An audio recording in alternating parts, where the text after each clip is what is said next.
নিউইয়র্কের জ্যাকসনের থেকে আপনাদের সঙ্গে আছে আমি খালেদ মহিউদ্দিন। জুলাই সনদ নিয়ে অনৈক্য কাটেনি, নির্বাচন ব্যবস্থা নিয়ে কে কার সঙ্গে যাচ্ছে, কোথায় কে দাঁড়াচ্ছে, সেসব নিয়ে কথা বলার জন্য আজ আমাদের সঙ্গে রয়েছেন ডক্টর মিজানুর রহমান আজহারীকে। আপনাকে আমাদের অনুষ্ঠানে স্বাগত জানাই। আপনি আমাদেরকে সময় দিয়েছেন, সেজন্য শুভেচ্ছা ও কৃতজ্ঞতা জানবেন। নাহমাদুহু ওয়া নুসাল্লি আলা রাসূলিহিল কারীম, আম্মা বা'দু, ফাআউযু বিল্লাহি মিনাশ শাইতানির রাজীম, বিসমিল্লাহির রহমানির রহিম। শুরুতেই আল্লাহ রাব্বুল ইজ্জা ওয়াল জালালের দরবারে শুকরিয়া জানাচ্ছি যে আল্লাহ তাআলা আমাদেরকে একে আলোচনাতে অংশগ্রহণের সুযোগ দিয়েছেন। আমরা শুরুতেই পড়ে নিচ্ছি কালিমাতু শুকর, আলহামদুলিল্লাহ। এবং যে যেখান থেকে আজকের প্রোগ্রামটি দেখছেন শুনছেন, সবাইকে আন্তরিক শুভেচ্ছা এবং মোবারকবাদ। আহলান ওয়া সাহলান ওয়া মারহাবান বিকুম ফি হাদাল লিকা আত-তাইয়িব ওয়াল মুবারাক। তো আমি আন্তরিক শুকরিয়া জানাচ্ছি যে ওনার এই প্রোগ্রামে আমাকে ইনভাইট করবার জন্য। তো অনেক আগ থেকে আমাকে জানিয়েছিলেন যে এরকম একটি লাইভ আমাদের করা দরকার। তো আমার ব্যক্তিগত কিছু ব্যস্ততা থাকার কারণে আসলে সেটির সুযোগ হচ্ছিল না। মানে আমারও খুব ইচ্ছা ছিল যে ভাইয়ের সাথে একটি প্রোগ্রামে জয়েন করব, কিছু কথা শেয়ার করব। পরে ব্যাটে বলে হচ্ছিল না এবং দেরি করে হলেও আলহামদুলিল্লাহ আমরা একসাথে এসেছি এবং লাইভে বসেছি। আলহামদুলিল্লাহ, আল্লাহর মেহেরবানি। আমাদের সাথে আরও থাকছে জনাব মোহাম্মদ তারেক রহমান। জনাব মোহাম্মদ তারেক রহমান, আপনাকে আমাদের অনুষ্ঠানে স্বাগত জানাই। আপনি আমাদের সাথে যুক্ত হয়েছেন, সেজন্য শুভেচ্ছা ও কৃতজ্ঞতা। আমি প্রথমেই জনাব তারেক রহমান আপনার কাছে একটু আসতে চাই। আপনি সম্প্রতি বিবিসি বাংলাকে বলেছেন জুলাই আন্দোলনের স্পিরিট মানে রাষ্ট্র সংস্কারের আকাঙ্ক্ষা, মানুষের ভোটাধিকার নিশ্চিত করার প্রতিজ্ঞা। সেই থেকে সরে গিয়ে কেউ কেউ কি রাজনৈতিক ফায়দার দিকেই বেশি নজর দিচ্ছেন? এর মধ্যেও কি এক ধরনের পক্ষপাতিত্ব বা নিজ দলের পক্ষে ঝোল টানার আগ্রহী বেশি দেখা যাচ্ছে? আমরা পিক অ্যান্ড চুজ ফর্মুলাটাও কি আমরা দেখতে পাচ্ছি, যখন যাকে পছন্দ তখন তার সঙ্গে থাকা? বিসমিল্লাহির রহমানির রহিম। এই অনুষ্ঠানের সম্মানিত সভাপতি সহ আমার সামনে উপস্থিত আলোচক বৃন্দ এবং ছাত্র দলের প্রিয় ভাই ও বোনেরা, আসসালামু আলাইকুম। যাদের কথা বলে তাদেরকে তো দেশের মানুষ 1971 সালেই দেখেছে। কিছু কিছু মানুষ বা কোনো গোষ্ঠী ইদানিং বলতে শুনেছি বা বিভিন্ন জায়গায় কেউ কেউ সোশ্যাল মিডিয়ায় বলে যে অমুককে দেখলাম, তমুককে দেখলাম, তমুককে দেখলাম। এবার অমুককে দেখুন। যাদের কথা বলে অমুককে দেখুন, প্রিয় সহকর্মীবৃন্দ, তাদেরকে তো দেশের মানুষ 1971 সালেই দেখেছে। 1971 সালে তারা তাদের নিজেদের স্বার্থ রক্ষার্থে কিভাবে লক্ষ লক্ষ মানুষকে হত্যা করেছে, ঠিক যেভাবে পতিত স্বৈরাচার পালিয়ে যাওয়ার আগে হাজারো হাজারো মানুষকে হত্যা করেছিল ক্ষমতা ধরে রাখার জন্য। এই যাদেরকে কেউ কেউ বলে যে একবার দেখুন না এদেরকে, তাদেরকে দেশের মানুষ 71 সালেই দেখেছে নিজেদের রাজনৈতিক স্বার্থ রক্ষার্থে লক্ষ লক্ষ মানুষকে শুধু হত্যাই করেনি, তাদের সহকর্মীরা কিভাবে মা বোনদের ইজ্জত পর্যন্ত লুট করেছিল। এই কথাটি আমাদেরকে মনে রাখতে হবে। প্রিয় ভাই বোনেরা, এই মুহূর্তে আমরা যদি দেখি, আমরা আগামী 2 মাস পরে একটি নির্বাচন প্রত্যাশা করছি। এই দেশটি গত 16 বছর যেই স্বৈরাচার পালিয়ে গিয়েছে, যেই স্বৈরাচারকে বাংলাদেশের জনগণ বিতাড়িত করেছে আন্দোলনের মাধ্যমে, সেই স্বৈরাচার এই দেশের প্রত্যেকটি ক্ষেত্রকে কিভাবে ধ্বংস করে দিয়ে গিয়েছে, এটি আমরা জীবনের পরতে পরতে অনুভব করতে পারি। কিভাবে দেশের অর্থনৈতিক ব্যবস্থা ভেঙে দিয়ে গিয়েছে, কিভাবে দেশের আইন শৃঙ্খলা ভেঙে দিয়ে গিয়েছে, কিভাবে দেশের শিক্ষা ব্যবস্থাকে ধ্বংস করে দিয়ে গিয়েছে, কিভাবে দেশের স্বাস্থ্য ব্যবস্থাকে ধ্বংস করে দিয়ে গেছে, কিভাবে দেশের প্রাকৃতিক অবস্থাগুলোকে, নদী নালা খাল বিল বন জঙ্গলকে ধ্বংস করে দিয়ে গিয়েছে, কিভাবে দেশের কৃষি, যেটাই বলি না কেন, সব কিছুকে যেভাবে ধ্বংস করে দিয়ে গিয়েছে। এর ভুক্তভোগী কিন্তু এই দেশের মানুষ। এখন একটি রাজনৈতিক দল হিসাবে এবং এই মুহূর্ত পর্যন্ত আত্মবিশ্বাসের সঙ্গে আমরা বলতে পারি বাংলাদেশের জনপ্রিয় রাজনৈতিক দল হিসাবে বিএনপির দায়িত্ব হচ্ছে দেশকে সঠিকভাবে পরিচালনা করা। দেশের মানুষ যখন বিএনপিকে দেশের দায়িত্ব পরিচালনার দায়িত্ব দেবে।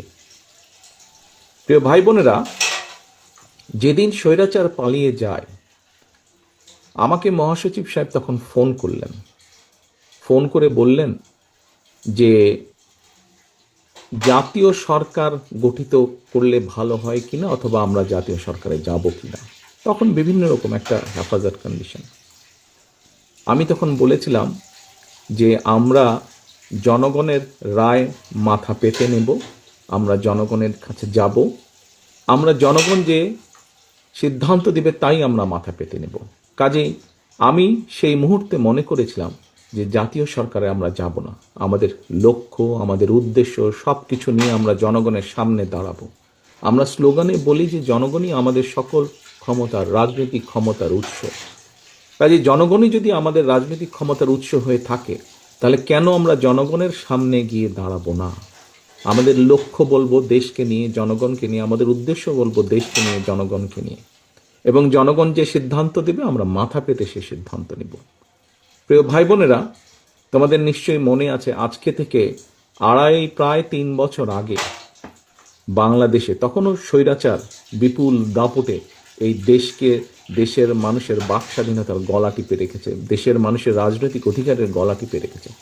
কিন্তু সেই রক্তচক্ষুকে উপেক্ষা করে আমরা দেশের মানুষের সামনে সংস্কার প্রস্তাব দিয়েছিলাম, যেটি 31 দফা হিসাবে পরিচিত সকলের কাছে, তাই নয়? মনে আছে নিশ্চয়ই তোমাদের। এই 31 দফার মধ্যে তোমরা এই 31 দফা মানুষের কাছে নিয়ে গিয়েছ। আজকে আমরা 31 দফার ভেতর থেকে বিভিন্ন শ্রেণীর মানুষের কিভাবে আমরা ভাগ্যের পরিবর্তন ঘটাতে পারি, সংক্ষেপে তোমাদের সামনে আজকে 8টি সাবজেক্ট উপস্থাপন করা হয়েছে। এর মধ্যে আছে, এখানে এক বোন বলেছে, সে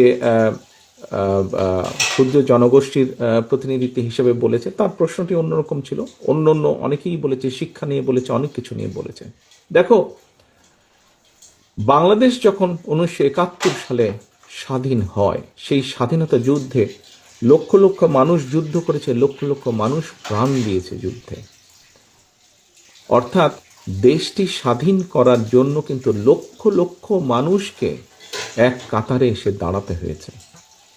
আজকে আমরা দেশ গড়ার পরিকল্পনা, এই কাজটি যদি আমাদেরকে সফল করতে হয়, সারাদিন যে সকল বিষয় নিয়ে তোমরা আলোচনা করলে, এই কাজগুলোকে নিয়ে যদি আমাদের সফল করতে হয়, অর্থাৎ দেশকে যদি সামনে নিয়ে যেতে হয়, মানুষকে যদি তার অবস্থান পরিবর্তন করে ভালো অবস্থানে নিতে হয়, তাহলে আমাদের সকলকে কাঁধে কাঁধ মিলিয়ে কাজ করতে হবে। আমি গত 5ই আগস্টের পর থেকে আমি গত প্রায় 1 বছরের বেশি সময় ধরে বলে আসছি যে আমাদের সামনের সময়গুলো কিন্তু খুব ভালো নয়। সামনে অনেক কঠিন সময়ে অপেক্ষা করছে আমাদের জন্য। বিভিন্নভাবে বিভিন্ন রকম ষড়যন্ত্র বিভিন্ন জায়গায় হচ্ছে। এই ষড়যন্ত্র রুখে দিতে পারে এই দেশের জনগণ, এবং এই ষড়যন্ত্র জনগণকে নিয়ে সাথে রুখে দিতে পারে বিএনপি, বাংলাদেশ জাতীয়তাবাদী দল। এই ষড়যন্ত্র রুখে দেবার একমাত্র উপায় হচ্ছে গণতন্ত্র, গণতন্ত্র এবং গণতন্ত্র। আমরা যদি গণতন্ত্রকে প্রতিষ্ঠিত করতে পারি, যে কোনো মূল্যে জনগণের মতামতকে প্রতিষ্ঠিত করতে পারি, তাহলে অবশ্যই অনেক ষড়যন্ত্রকে আমরা রুখে দিতে পারবো। কিন্তু ষড়যন্ত্রকে রুখে দিতে পারলেও তারপরেও কিন্তু সামনে অনেক কঠিন সময়। একটু আগেই আমি বলেছি, এবং তোমরা নিজেরাও জানো, তোমরা আজকে ছাত্র দলের প্রতিনিধি হিসাবে এখানে প্রত্যেকে উপস্থিত আছো, ছাত্র হিসাবে তোমাদের নিজেদের ধারণা আছে। প্রত্যেকটি ক্ষেত্রে একটি অরাজকতা বিরাজ করছে। কাজে আমরা এখানে আজকে অর্থনীতি নিয়ে আলাপ করেছি। আমরা এখানে তরুণ যে সমাজ, কয়েকজন তোমরা প্রশ্ন করেছো, তরুণ যে সমাজ, তাদের সামনে সবচেয়ে বড় যেই সমস্যাটি, তাদের কর্মসংস্থানের বিষয়, এই কর্মসংস্থানের বিষয় নিয়ে আমরা আজকে এখানে আলাপ করেছি। আমরা দেশের মানুষের স্বাস্থ্য নিয়ে এখানে আলোচনা করেছি।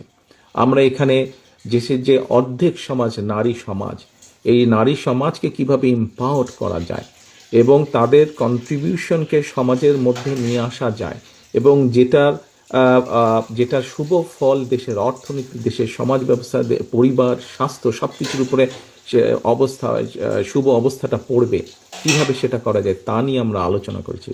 দেশের পরিবেশ নিয়ে আমরা আলোচনা করেছি। দেশের শিক্ষা ব্যবস্থা নিয়ে আমরা আলোচনা করেছি, কিভাবে শিক্ষা ব্যবস্থাকে আমরা গড়ে